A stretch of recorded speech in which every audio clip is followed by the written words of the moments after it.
हम चाहेंगे कि आप जो सही जो तारीख़ी हकीकत है गदीर के हवाले से वो हमारे नाज़रीन को बताएं ताकि सही बात हमारे नाज़रीन तक पहुंच सके।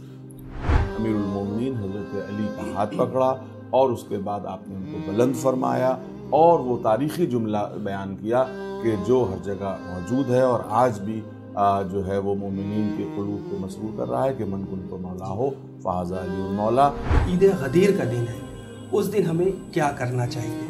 मेरा ये मानना है कि वाक़ई गदीर का इरफान हासिल होने के बाद सबसे पहला तो हमारा फ़र्ज़ ये है कि हम रसूल इस्लाम के उस खुतबे के एतबार से अमल करने की कोशिश करें कि जो खुतबा आज भी फ़ज़ाओं में गूंज रहा है, तारीख़ किताबों में मौजूद है कि देखो हर एक का ख्याल करो।